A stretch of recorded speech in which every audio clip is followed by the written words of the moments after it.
Magandang araw! Welcome dito sa aking YouTube channel kung saan nagtuturo ako ng mga paraan kung paano magpinta. Sa video to, tuturo ko kung paano ko ipinaint itong aking inaanak na si Stephen Kai. Halika, simulan na natin. Sketching. Una ay nag-prepare tayo ng cotton canvas. Inilagay natin to sa isang plyboard. Pagkatapos ay nilagyan natin to ng 2 layers ng gesso. Pinatuyo, tapos kininis.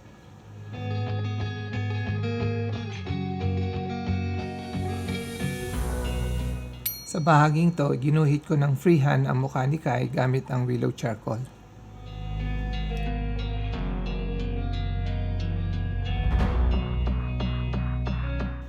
Imprimatura. Naghalo ako ng turpenoid at burnt sienna na siyang ipininta ko sa buong canvas. Pagkatapos ay pinunasan ko ng tissue yung mukha at saka yung damit.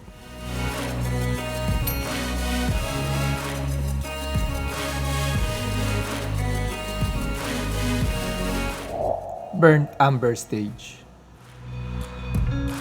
Nang tuyo na, sinimulan kong iguhit lahat gamit ang kulay ng burnt umber. Sa stage na to, iniayos na din natin yung pinaka-itsura ni Kai.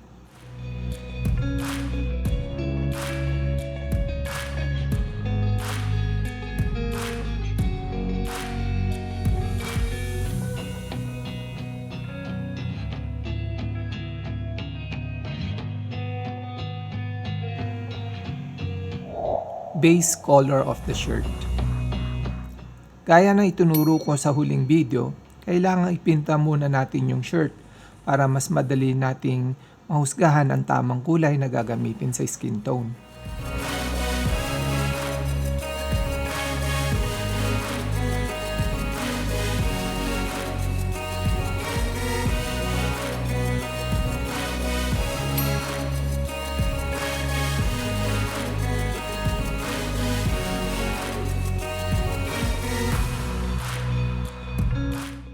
Hindi kinakailangang ipinta ng buong detalye ang shirt.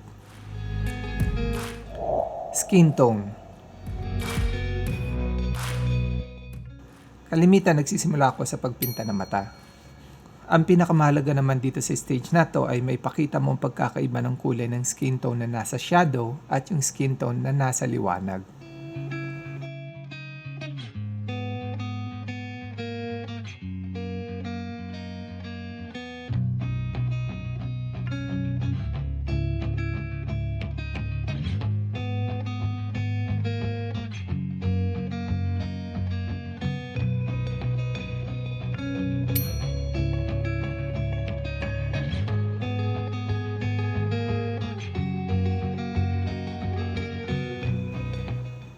Background. Ngayon may kulay na yung skin tone, ipagpapatuloy naman natin ipinta yung pinaka-background. Gumamit ako ng yellow ochre at paint gray sa background.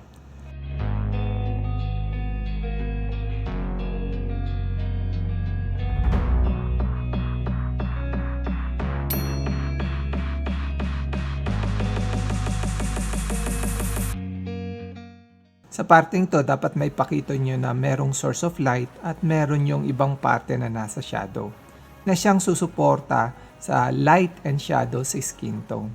Tapos, inismooth ko lahat yung transition ng kulay gamit ang mop brush. Details. Always take your time. Kalimitan, ang ginagamit kong pinsel ay maliliit na para maipinta ko yung maliliit na detalye.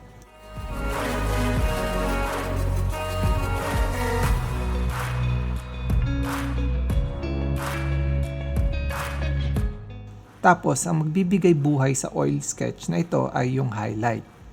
Gumamit ako ng purong white paint, tapos ipinahid ko gamit naman ang brush liner na pinsel. Huwag ninyong kakalimutang lagyan ng maliliit na highlight sa mga mata. Sa portrait kasi, kalimitan ang tinitignan natin ay ang mga mata.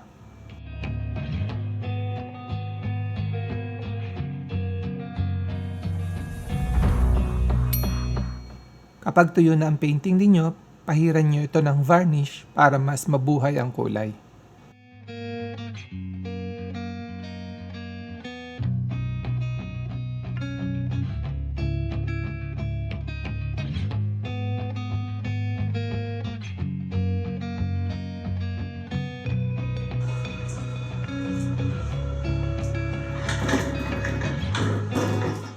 Yan po yung pinakaresulta ng ating painting.